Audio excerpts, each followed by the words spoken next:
Continuando con el video anterior que habíamos dejado en puntos de acumulación y conjunto derivado, bueno, vamos a continuar un poquito más con algunos conceptos, ¿sí? Nuevos, que ustedes ya los conocen, ¿sí? Pero bueno, es bueno repasarlos nuevamente, recordarlos nuevamente, ¿sí? Continuando, decíamos, con el concepto de puntos de acumulación, vamos a tener relacionado con ese concepto el concepto de conjunto cerrado, ¿sí? Cuando un conjunto C cualquiera es un conjunto cerrado, un conjunto C va a ser cerrado si y solo si el derivado de C, el conjunto derivado de C, está contenido o es igual al propio conjunto C. Entonces, un conjunto se dice que es cerrado si su derivado está contenido o es igual al propio conjunto. Es decir, que si su derivado es un subconjunto propio, porque cuando acá decimos que C' está contenido o es igual a C, significa que es un subconjunto propio. Todo conjunto es un subconjunto propio, si todo conjunto está contenido en sí mismo. Acá lo que estamos diciendo es que el C' está contenido, es decir, es un subconjunto propio del propio conjunto C. O pueden llegar a ser iguales, ¿sí? Veamos algunos ejemplos. Por ejemplo, el conjunto N es cerrado, el conjunto de los números naturales es cerrado, ya que el derivado de N, el derivado de los naturales, es el conjunto vacío, ¿sí? Y el vacío, por definición, el vacío está contenido en todo conjunto, por ende el vacío está contenido en los naturales, cumple con la definición, por lo tanto el conjunto de los números naturales es un conjunto cerrado. ¿Por qué los naturales es un conjunto cerrado? Bueno, pensemos, porque por empezar, los naturales es un conjunto discreto, ¿sí? 1, 2, 3, 4. Y ¿por qué el derivado de los naturales es el vacío? Y porque los elementos que componen al conjunto de los números naturales, ninguno es punto de acumulación. Porque para que sea punto de acumulación, ¿qué se tiene que cumplir? Que para todo entorno reducido con centro en un número natural, ¿sí? Tiene que tener intersección no vacía, entorno reducido, para todo entorno reducido con centro en algún número natural, tiene que tener intersección no vacía con el conjunto natural. Entonces, por ejemplo, si yo me paro en el 5 y tomo un entorno alrededor del 5, un entorno reducido, es decir, que el 5 ahí no está, ¿sí? Entonces, tomamos un entorno reducido con centro en 5 y radio epsilon, ¿sí? Si epsilon es muy grande, sí, va a tener intersección con los naturales. Por ejemplo, el 4 y el 6, que son los contiguos, seguramente van a caer dentro de ese entorno. Pero si yo tomo un entorno más pequeño, un entorno de radio 0,1 alrededor del 5, no hay ningún número natural ahí adentro, en ese entorno reducido. Y como la definición dice para todo entorno reducido, entonces el 5 no es punto de acumulación, ¿sí? Por ende, ningún número natural es punto de acumulación. Por ende, el conjunto derivado de los naturales es el vacío. Y como el vacío está contenido en todo conjunto, cumple con la definición, entonces el conjunto de los números naturales, por definición, es un conjunto cerrado. Lo mismo pasa con los enteros. Es exactamente la misma explicación. El conjunto Z es cerrado, ya que el derivado de Z, Z' es el vacío, y el vacío está contenido en el conjunto Z de los números enteros. Bueno, la aplicación es exactamente la misma. Veamos otros ejemplos. Por ejemplo, el conjunto ternario 1, 3, 5. Este conjunto compuesto por 3 elementos, ¿sí? También es cerrado, porque en realidad esto es un caso particular de los dos anteriores, ¿sí? Porque el 1, 3, 5 también, por ser un conjunto discreto, su derivado va a ser el vacío, y el vacío está contenido en el propio conjunto. Es decir, que para todo conjunto discreto, ya sea de naturales, de entero o de reales, porque yo podría tener el número, no sé, 0, raíz cuadrada de 2, pi, por ejemplo, formado ese conjunto por esos 3 elementos. Ese es un conjunto discreto de números reales. Bueno, ese conjunto también es un conjunto cerrado, porque verifica la misma definición que verifica este y los enteros y los naturales, exactamente lo mismo. Veamos otro ejemplo, el intervalo 1, 5, abierto en 1, cerrado en 5. Fíjense que en este caso ya no es un conjunto cerrado, ya que el derivado del 1, 5 abierto en 1, cerrado en 5, es el intervalo cerrado 1, 5. ¿Ven? Porque el 1 no pertenece al conjunto, pero es punto de acumulación del conjunto. Por esto que decimos, porque si yo tomo un entorno reducido alrededor del 1, ¿sí? Un entorno reducido de radio epsilon alrededor del 1, va a tener intersección no vacía. Bueno, a la izquierda del 1 no, porque no va a haber nada, pero a la derecha del 1 va a haber, con ese intervalo, va a haber intersección, con ese entorno quiero decir, va a haber intersección no vacía con ese entorno reducido de centro en 1. Es decir, todos los que están a la derecha del 1. Por lo tanto, el 1 no pertenece al conjunto, pero es punto de acumulación del conjunto. Por ende, su derivado es el intervalo cerrado 1, 5. Y como vemos, el intervalo cerrado 1, 5 no está contenido en el intervalo semiabierto 1, 5. Por ende, el conjunto original, el intervalo semiabierto 1, 5 o semicerrado, como lo quieran llamar, cualquiera de las dos maneras, este intervalo, este conjunto, ¿sí? No es un conjunto cerrado. Vamos con otro ejemplo más interesante. Por ejemplo, el conjunto A, que está formado por todos aquellos X pertenecientes a los reales, tal que X es de la forma 1 sobre N y N pertenece a los naturales. ¿Qué significa? Que el conjunto A está formado por 1, un medio, un tercio, un cuarto, un quinto, un sexto y así sucesivamente. Fíjense que esa sucesión de números tiende a 0 porque como el denominador aumenta, a medida que va aumentando el denominador, el cociente se hace cada vez más chico. Es decir, que esa sucesión tiende a 0, pero nunca llega a 0, ¿sí? Este conjunto A está formado por una sucesión infinita de números de la forma 1 sobre n con n natural. Bueno, fíjense que este conjunto no es cerrado, ¿sí? A pesar de que, por ejemplo, tiende a 0 y cada vez se van agolpando más los elementos de A, este conjunto por definición no es cerrado, ya que el derivado de A, A', está compuesto por el conjunto unitario cuyo único elemento es el 0.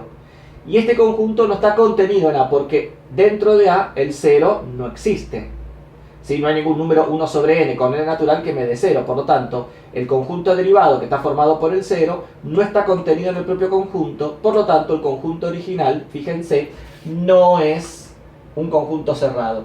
Fíjense que acá estamos diciendo que el derivado de A está compuesto por el 0. Es decir, que el único punto de acumulación del conjunto A es el 0. El 0 no pertenece a A, pero es punto de acumulación de A.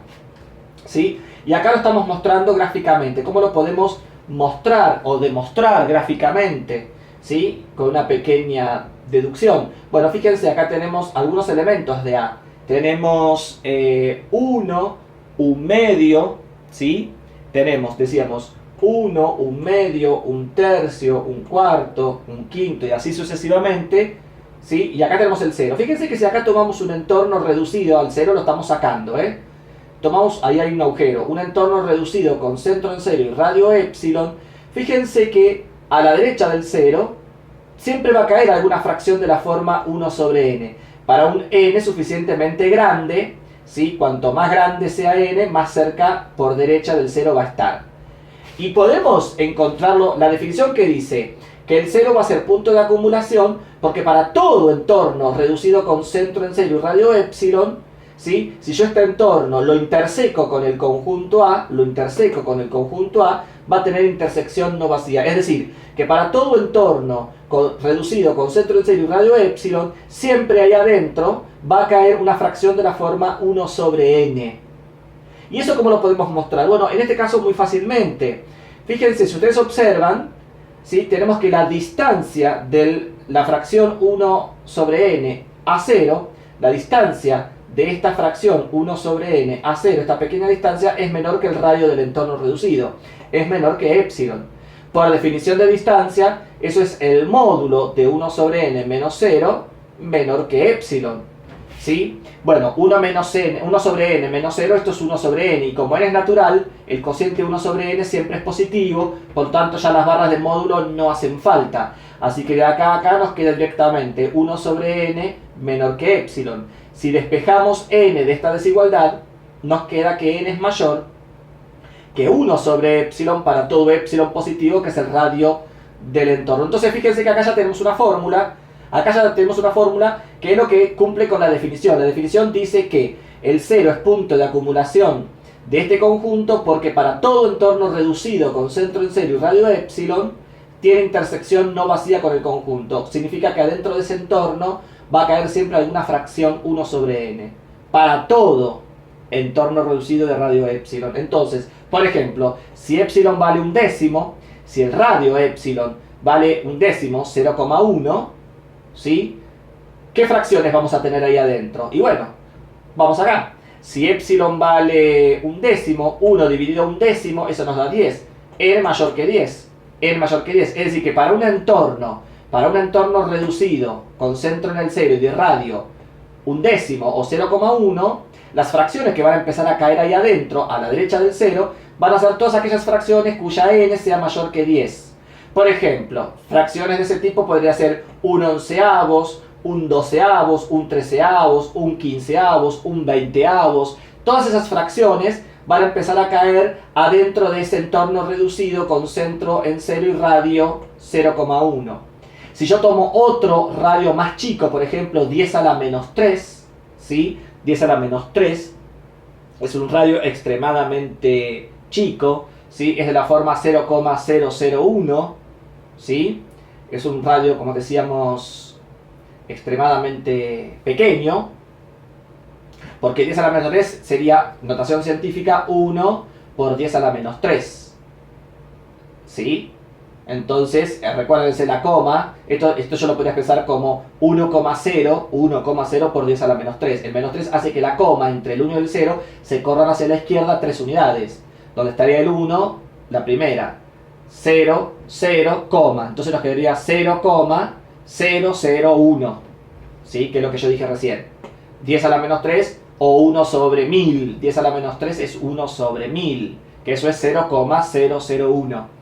Entonces, para un radio de 0,001 10 a la menos 3, epsilon ahora vale 10 a la menos 3, 1 dividido 10 a la menos 3, eso nos da 10 al cubo. Es decir, que el n tiene que ser mayor que 10 al cubo, mayor que 1000. Por lo tanto, para un entorno reducido con centro en el 0 y de radio 0,001, ¿qué fracciones me van a caer ahí adentro? Y todas aquellas fracciones cuyo denominador sea mayor a 1000. 1 sobre 1001, 1 sobre 2000, 1 sobre 20000, son todas las fracciones, y hay infinitas, que me van a caer ahí adentro. Entonces, como ven, se cumple la definición. Se cumple la definición que el 0 es el único punto de acumulación de este conjunto, ¿sí? Discreto también, infinito pero discreto, ya que por definición, el 0 es punto de acumulación porque para todo entorno reducido con centro en 0 y radio epsilon, siempre ahí adentro va a caer alguna fracción de la forma 1 sobre n. Siempre ahí adentro va a caer algún elemento del conjunto A. Es decir que todos esos entornos reducidos, intersección del conjunto A, me va a dar distinto del vacío, que es lo que exige la definición para ser punto de acumulación. Bueno, acá lo hemos mostrado de una manera muy sencilla. Entonces, el único punto de acumulación del conjunto A' es el 0, y como este conjunto no está contenido en el conjunto A, directamente el conjunto A no es un conjunto cerrado, ¿sí? Bien, continuemos. Acá tenemos otro ejemplo también interesante que tiene que ver con conjuntos cerrados. Por ejemplo, el conjunto Q de los números racionales no es un conjunto cerrado. Fíjense qué increíble, ¿no? Porque el conjunto de los números racionales prácticamente, entre comillas, prácticamente cubren toda la recta real. Digo prácticamente, no la cubren toda porque sabemos que hay infinitos espacios vacíos, infinitos huecos que estarían ocupados por los números irracionales, ¿sí? Pero bueno, a simple vista o la idea intuitiva da esa sensación que cuando yo miro la recta real y traten de imaginarlo, ¿no? Más que de dibujarlo. Imagínense que yo pusiera todos esos números racionales, ¿sí? Parecería ser como que cubre toda la recta, aunque vuelvo a repetir, hay infinitos huecos ocupados por los números irracionales. Entonces, el conjunto Q no es cerrado tampoco. El conjunto Q de los números racionales no es un conjunto cerrado, ya que el derivado de Q, fíjense, el derivado de Q son los reales. Los reales. Por lo tanto, si el derivado de Q son los reales no están contenidos en los racionales, por ende no cumple con la definición y el conjunto Q no es cerrado. ¿Sí? Acá estamos mostrando gráficamente la recta real, el número raíz cuadrada de 2, el número 5 medios, ¿sí? Fíjense, raíz cuadrada de 2 no pertenece, raíz cuadrada de 2 no pertenece al conjunto de los números racionales, pero raíz cuadrada de 2 sí pertenece al derivado. Es decir, raíz cuadrada de 2 no pertenece al conjunto de las fracciones, pero sí es un punto de acumulación.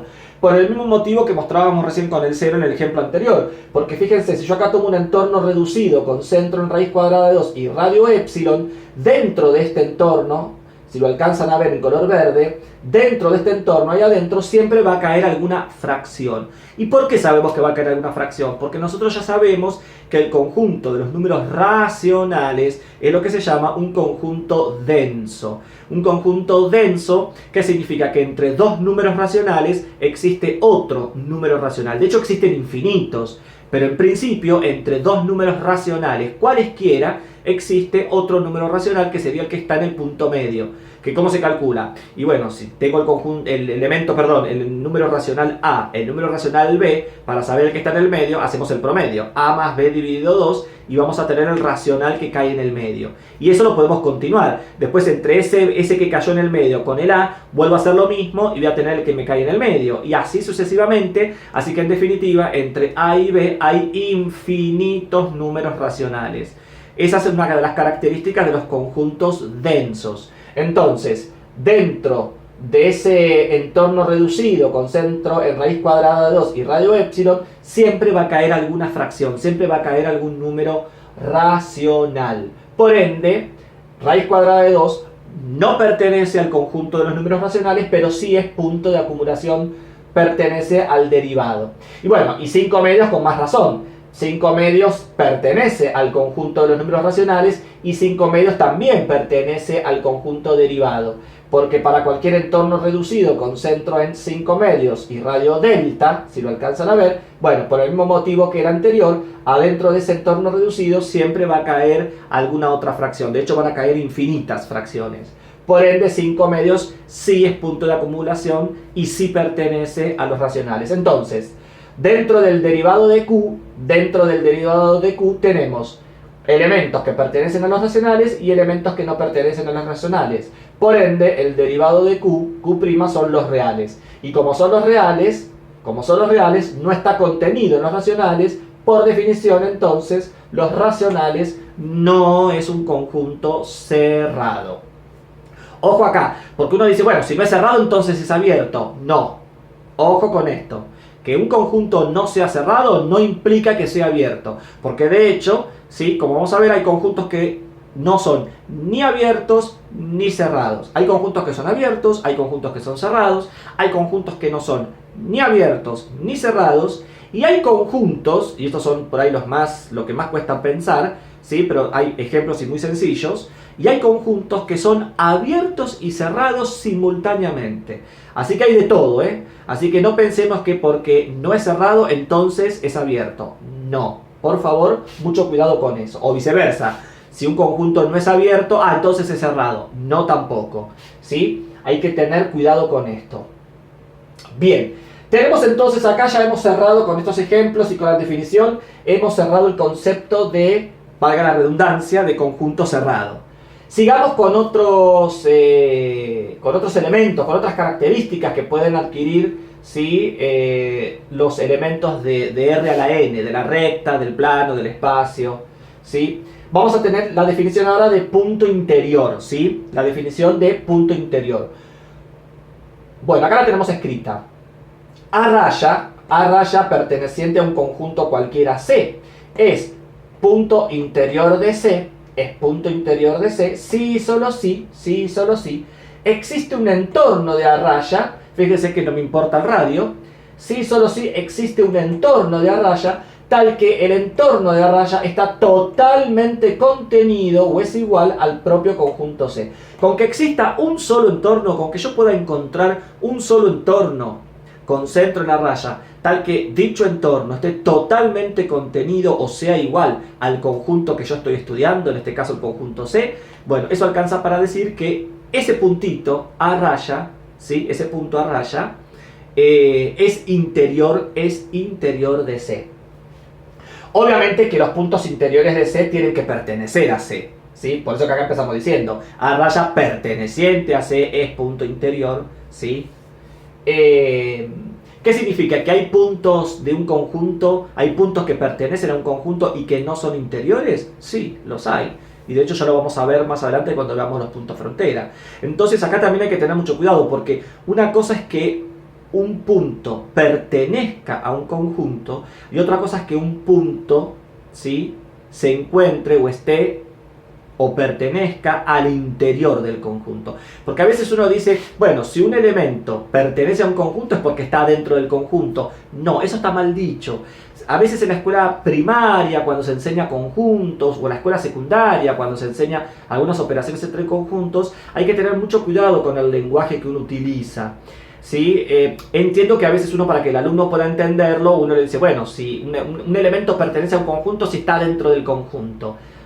Estrictamente hablando, y en base a esto, eso no es cierto, porque justamente un elemento puede pertenecer a un conjunto y dicho elemento no estar en el interior del conjunto. Es decir, cuando uno dice está adentro, ese elemento no está adentro de ese conjunto. Lo que pasa es que cuando a veces la maestra o el profesor utiliza el concepto de estar adentro, es porque está relacionando, está haciendo una biyección, ¿sí?, o un isomorfismo entre pertenecer y estar adentro. Es decir, para que el alumno entienda, el concepto de pertenencia y el concepto de estar adentro, ¿sí?, lo identifica como sinónimos.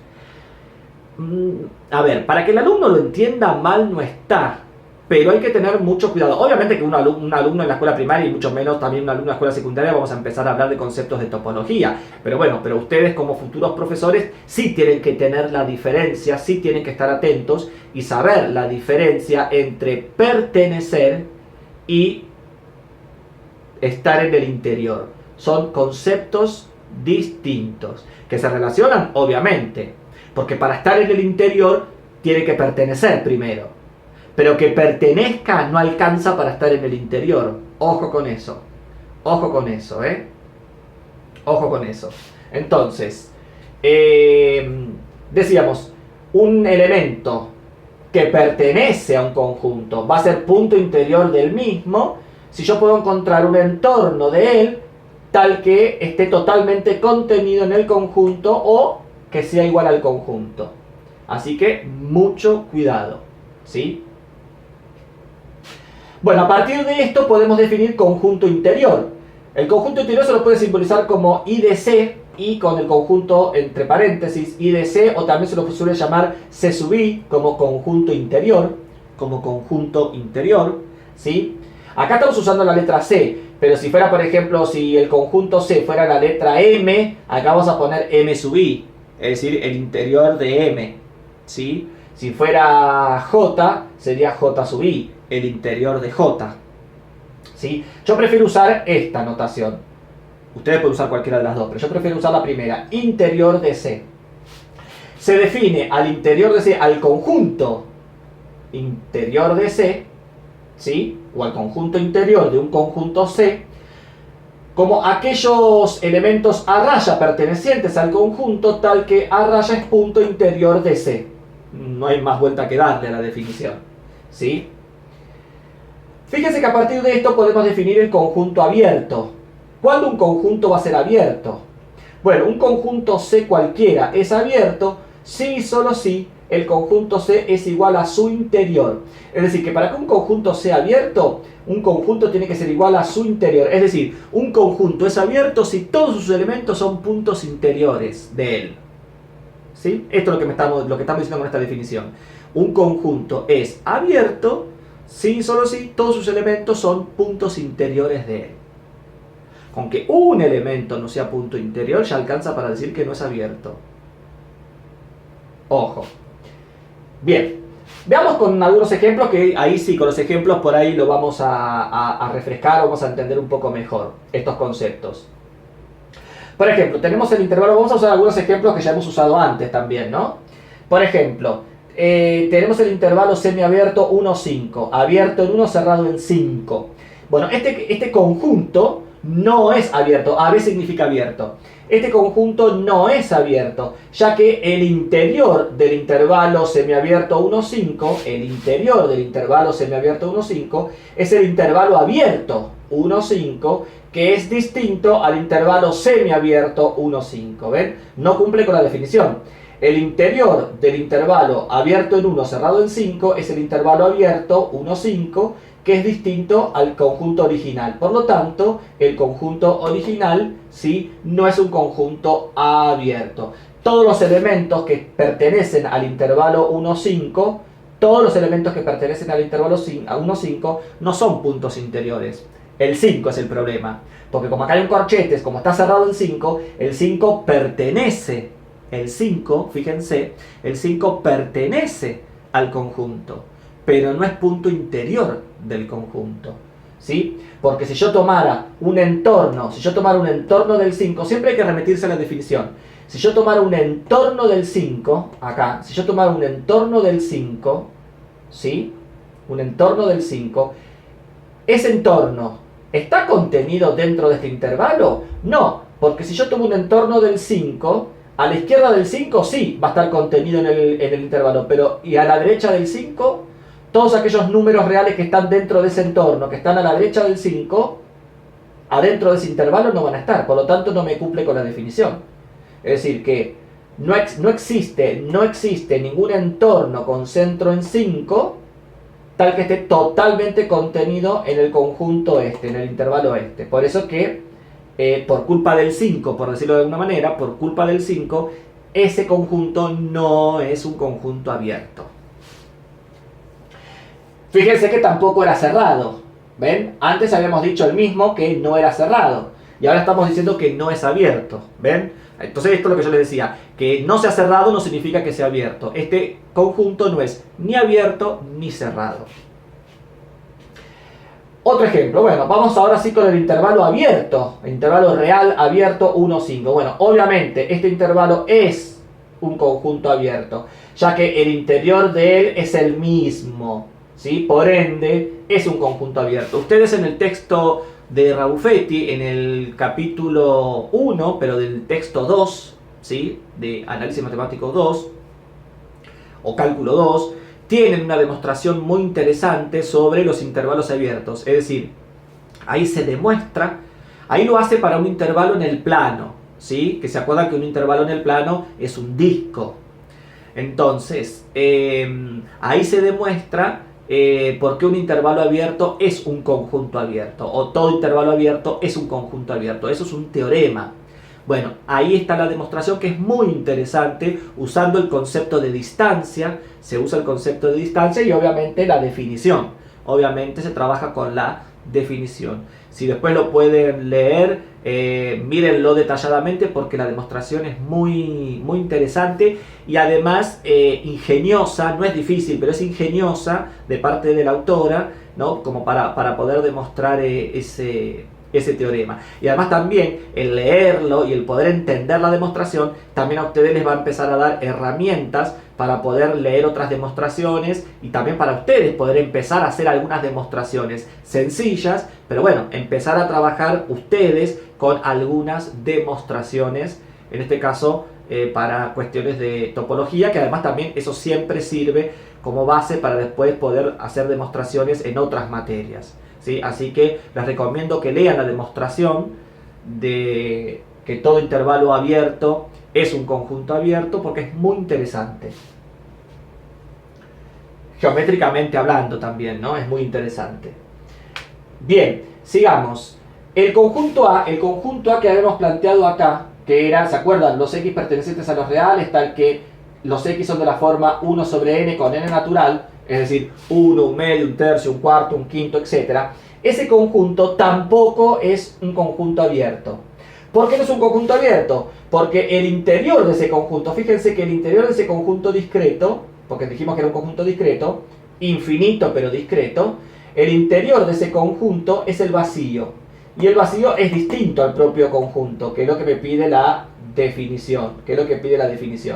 Por lo tanto, el interior de este conjunto, ¿sí?, está compuesto por el vacío. Es decir, que los elementos 1, un medio, un tercio, un cuarto, un quinto, un sexto, ninguno de esos elementos son puntos interiores de él. Pertenecen a él, pero no son puntos interiores de él. Es decir, si yo tomo la definición nuevamente, si yo tomase la definición, van a ver que no puedo encontrar ningún intervalo.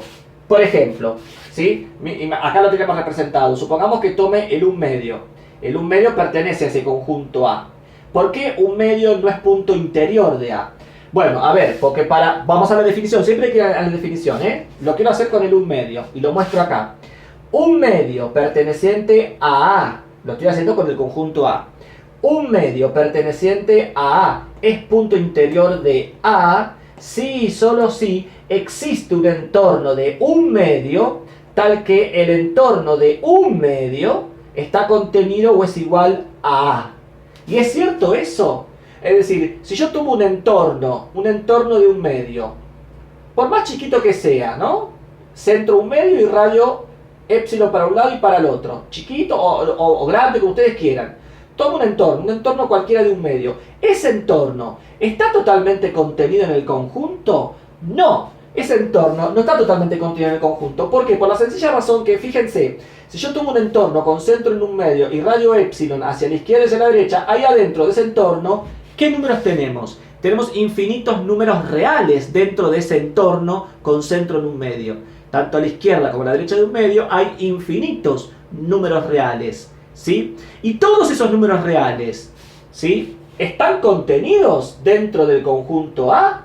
No.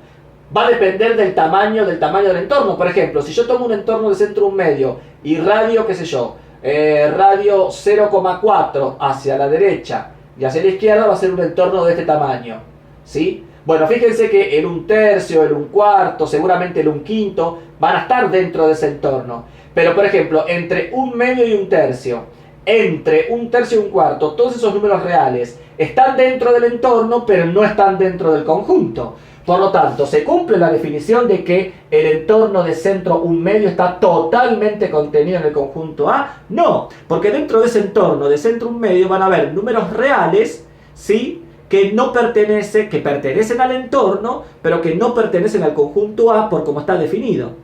Por ende, 1 medio no es punto interior. Lo mismo con 1 tercio, 1 cuarto, 1 quinto, 1 sexto y así sucesivamente. Así que ningún elemento de A va a ser punto interior. Pertenece al conjunto A, pero no está en su interior, ¿sí? No está en su interior. Por eso, como dije hoy, pertenecer y estar en el interior son conceptos distintos, aunque a veces uno por descuido piensa que es lo mismo, ¿sí? El pertenecer y estar adentro, uno dice es lo mismo. No, no es lo mismo. Una cosa es pertenecer y otra cosa es estar adentro, ¿sí? Otra cosa es estar en su interior. Desde el punto de vista topológico son conceptos distintos y ustedes tienen que entender esa diferencia. Bien, entonces el conjunto A no es abierto. Bien, el conjunto Q de los números racionales, tampoco es un conjunto abierto, ¿sí? ¿Por qué? ¿Por qué no es un conjunto abierto? Y porque el interior de Q es el conjunto vacío, que es distinto del propio Q. Entonces, fíjense acá, ¿no? Uno dice, pero ¿cómo el interior de Q es el conjunto vacío? Si adentro de Q están todos los racionales. No.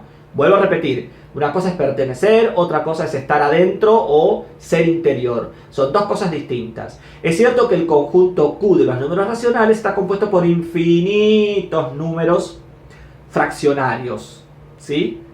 Ahora bien, cada uno de esos elementos ¿son puntos interiores del conjunto? No, y la explicación es exactamente la misma que la que yo hice acá con el 1 medio. Es exactamente la misma. Si yo tomo a 1 medio es un número racional y otra vez tomo un entorno con centro en 1 medio y radio épsilon, dentro de ese entorno con centro en 1 medio y radio épsilon van a haber números reales que no pertenecen a los racionales y van a estar los irracionales que no pertenecen a los racionales. Por ende, puedo encontrar para toda fracción de Q, para todo elemento de Q, puedo encontrar un entorno con centro en cada uno de esos elementos, tal que todo el entorno esté contenido en el conjunto Q. No lo voy a poder hacer.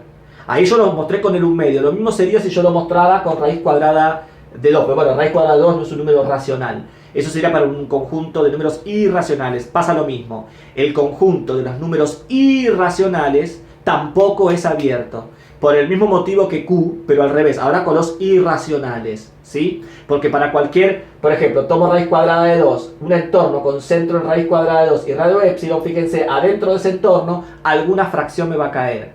Por lo tanto, no existe un entorno con centro en raíz cuadrada de 2 totalmente contenido en los irracionales, porque dentro de ese entorno alguna fracción me va a caer.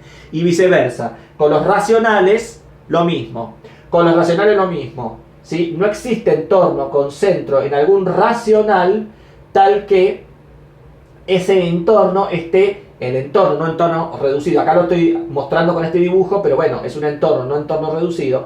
No existe ningún entorno, decíamos, con centro en ningún racional tal que quede totalmente contenido en el conjunto Q. ¿Por qué? Porque dentro de ese entorno me va a caer algún irracional. Entonces, en definitiva, el conjunto Q de los números racionales, ¿sí? El interior es vacío. Por lo tanto, Q no es abierto. Y el conjunto de los números irracionales, yo acá no lo escribí, el conjunto de los números irracionales, ¿sí? Tampoco es abierto. Entonces, fíjense que el conjunto Q no es ni abierto ni cerrado. Fíjense, el conjunto Q de los números racionales no es ni abierto ni cerrado. En cambio, los naturales y los enteros son un conjunto cerrado. ¿Qué pasará con los reales? Bueno, el conjunto de los números reales es un conjunto abierto. ¿Por qué? Porque el interior de los reales son todos los reales. Ahí se cumple la definición. Cosa que es cierto, ¿sí? Dentro de la recta real, cualquier número real que yo tome va a cumplir con la definición. Cualquier número real que yo tome, ¿sí? Tomo un número real X cualquiera, cualquier entorno con centro en esa X, ¿sí? Y radio épsilon va a tener intersección, perdón, va a estar, sí, va a tener intersección con el conjunto. Quiero decir, cualquier entorno con centro en esa X, que elegí aleatoriamente, va a estar totalmente contenido en el conjunto de los números reales. Porque como ahora estoy considerando los racionales con los irracionales, entonces ahora sí no va a haber problema. Ahora sí no va a haber problema. Por lo tanto, el conjunto R de los números reales, ¿sí? Fíjense que como el interior de los reales es el mismo, es un conjunto abierto. El conjunto de los números reales es un conjunto abierto. Y algo que acá no lo dije, ¿sí? Lo puedo decir ahora también, que acá no lo puse como ejemplo, el conjunto de los números reales es un conjunto cerrado también, ¿sí? El conjunto de los números reales es cerrado. ¿Por qué? Porque vamos a la definición. Donde dice C pongamos R de reales. Los reales es cerrado si solo si el derivado de los reales está contenido en los reales. ¿Y cuál es el derivado de los reales? Y el derivado del conjunto de los números reales son todos los reales. Es decir, que el conjunto de puntos de acumulación de los reales es el mismo, ¿sí? Todos los números reales son puntos de acumulación de los reales, porque cumplen con la definición de punto de acumulación. Por lo tanto, el derivado de R', que sería R, está contenido en R. ¿Qué significa entonces? Que el conjunto de los números reales es abierto y cerrado simultáneamente, ¿sí? ¿Qué tenemos entonces? Que los enteros y los naturales, vamos en orden, los naturales y los enteros son conjuntos cerrados. Los racionales y los irracionales, no son ni abiertos ni cerrados. Y los reales, el conjunto de los números reales, como también no lo puse acá, el conjunto de los números complejos, ya estamos en el plano, ¿sí? Recuerden que un número complejo es un par ordenado de números reales. Entonces, el conjunto de los números reales, el conjunto de los números complejos, son abiertos y cerrados simultáneamente, ¿sí? Entonces ahí vamos cubriendo todos los conjuntos numéricos que conocemos. Y fíjense que acá tenemos como una trivialidad, ¿sí? Como una trivialidad puse el vacío. ¿El vacío es un conjunto abierto? Sí, es un conjunto abierto. Y digo, es un ejemplo trivial. ¿Por qué? Y porque el interior del vacío es el vacío. Justamente el vacío, por ser un conjunto que no contiene elementos, ¿sí? Entonces, como no contiene elementos, trivialmente cumple con la definición.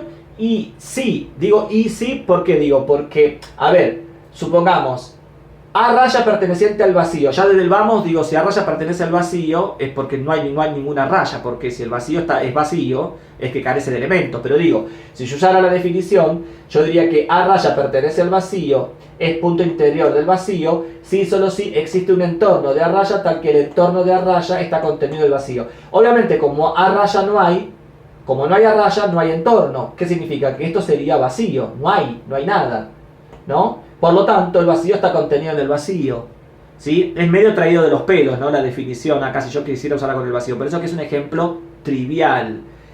El vacío es un conjunto abierto. El vacío es un conjunto abierto, ¿sí?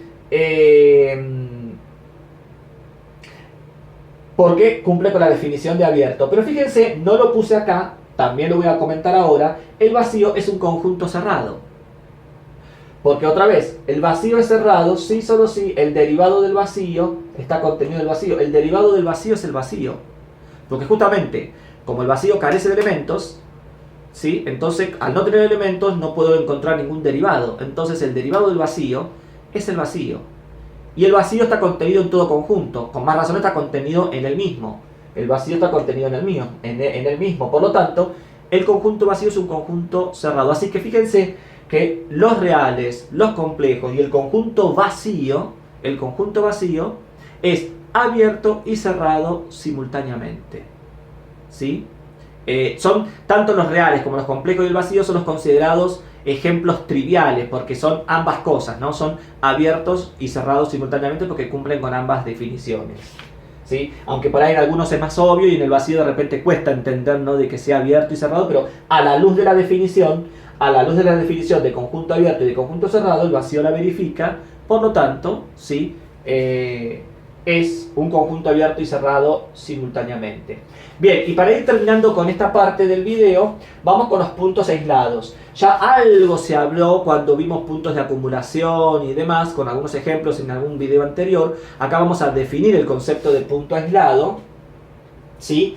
Vamos a tener que A raya perteneciente a un conjunto C es punto aislado, acá dice AISL, aislado.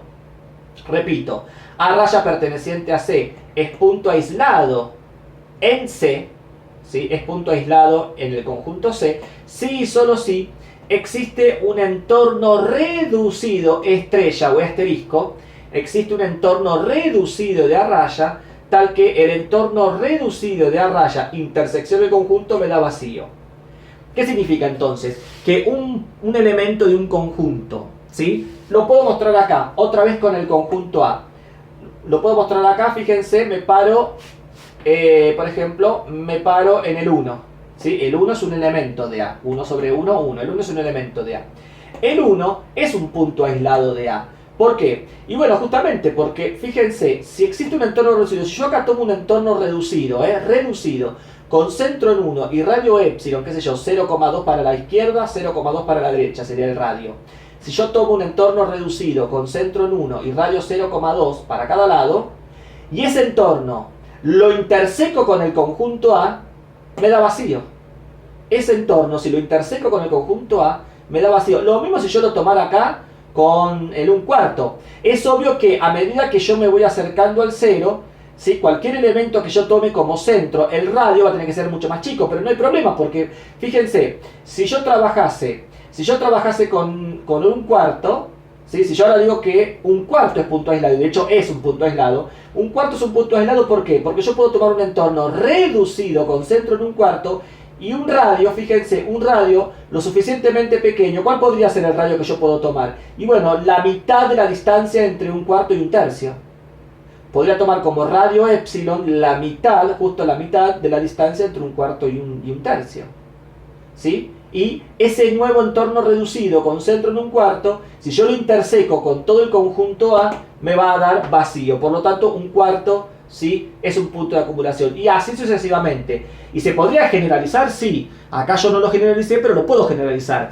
¿A qué me refiero con generalizarlo? Y bueno, si yo tomo un número de la forma 1 sobre n y el que le sigue 1 sobre n más 1, ¿sí? Entonces el radio epsilon va a ser el punto medio, va a ser la distancia, la mitad de la distancia, o menor, es decir, menor o igual que el punto medio entre 1 sobre n y 1 sobre n más 1. Es decir que A lo que voy es que para todo elemento de A, puedo encontrar un entorno reducido con centro en ese elemento, ¿sí? Cuyo radio va a depender de los elementos que intervengan. Es decir, es algo parecido a lo que hicimos acá con el ejemplo anterior. ¿Ven? Que me termina quedando que para todo radio epsilon, puedo, a partir de un cierto n, puedo yo decir que caen elementos dentro del intervalo o dentro del entorno. Bueno, acá voy a poder decir algo parecido. Vamos a poder decir algo parecido. No lo escribí, pero la idea es la misma. La idea es poder encontrar una relación entre el radio epsilon y n, ¿sí? Para que se cumpla la definición de punto aislado. Entonces, bueno, acá lo tenemos como primer ejemplo. Todos los elementos de A son puntos aislados. Así que P sub A significa puntos aislados. P sub A del conjunto A es el propio conjunto A. Así que todos los elementos de A son puntos aislados. Los puntos aislados de los naturales son todos los naturales, por el mismo motivo. La explicación es el mismo motivo. Los puntos aislados, ¿sí? Los puntos aislados del conjunto Z son los propios Z, ¿sí? Todo el conjunto de los números enteros son puntos aislados. Los puntos aislados de los racionales es el vacío. Los puntos aislados de los reales es el vacío. Es decir, que los reales no tienen puntos aislados, carecen de puntos aislados. ¿Sí? Carecen de puntos aislados. Y porque si yo me parase en cualquier fracción, por ende en cualquier número real, voy a poder encontrar un entorno reducido con centro en ese número, en esa fracción, tal que tenga intersección no vacía, que acá sea distinto del vacío con el propio conjunto. No por el motivo como dijimos hoy, porque en este caso, si yo me paro en una fracción y tomo un entorno reducido con centro en esa fracción, siempre ahí adentro, acá lo estamos viendo, me paro en una fracción, 5 medios, fíjense, el entorno reducido con centro en 5 medios y radio delta, ahí adentro, por más chiquita que sea delta, ahí adentro siempre me va a caer, ¿sí? Siempre me va a caer alguna otra fracción. Siempre ahí adentro me va a caer alguna otra fracción. Por lo tanto, la intersección con el propio conjunto Q va a ser distinto del vacío. ¿Esa intersección? No me cumple con la definición. Por lo tanto, el conjunto Q carece de puntos aislados. Lo mismo los reales, la explicación es exactamente la misma. El conjunto de los números reales carece de puntos aislados, ¿sí? Acá tenemos otro ejemplo. Los puntos aislados del conjunto unitario pi es el propio conjunto unitario pi porque consta de un solo elemento, ¿sí? Consta de un solo elemento. Fíjense que esto cumple la definición. Cualquier entorno reducido con centro en pi y radio epsilon, si yo hago intersección, lo pongo acá arriba, entorno reducido con centro en pi y radio epsilon, intersección, el conjunto el conjunto unitario pi, me va a dar vacío. ¿Por qué? Porque justamente estoy sacando el centro. Como estamos sacando el centro, entonces la intersección va a ser vacía, cumple con la definición. Así que los conjuntos discretos, ¿sí? Como en este caso un discreto finito, ¿sí? Son puntos aislados. Por ejemplo, acá los puntos aislados del intervalo cerrado 1, 3, unión 4, fíjense, es el intervalo 1, 3, intervalo real 1, 3, unión el punto 4 que está solito, es justamente el propio punto 4, ¿sí? Así que el conjunto de puntos aislados de todo este conjunto es este numerito solito, ¿sí? Que obviamente al estar solito está aislado. No hay nadie del conjunto alrededor de él. Porque aislado significa eso. Cuando decimos que tomo un entorno reducido con centro en el punto, que intersección del conjunto me dé vacío, significa que al lado de ese punto a raya, en los alrededores de a raya, no hay nadie del conjunto. Está solito, por eso aislado. Es decir, no hay ningún otro elemento del conjunto cerquita de él. Eso significa intuitivamente que sea aislado. Y acá el ejemplo trivial, los puntos aislados del conjunto vacío es el propio conjunto vacío, porque justamente si el vacío carece de elementos, con más razón no va a tener puntos aislados. Por lo tanto, el conjunto de puntos aislados del vacío es el vacío. Bueno, con esto más o menos, como siempre digo, esto es una síntesis de distintos conceptos, de conjuntos abiertos, cerrados, interior, puntos aislados. Esto ustedes siempre lo complementan con la teoría, lo van a lograr también entender y darle cierre con la ejercitación que ustedes tienen del trabajo práctico. Y en el próximo video vamos a ver los conceptos que faltan, que sería, por ejemplo, ya vimos interior, vimos conjunto abierto, conjunto cerrado.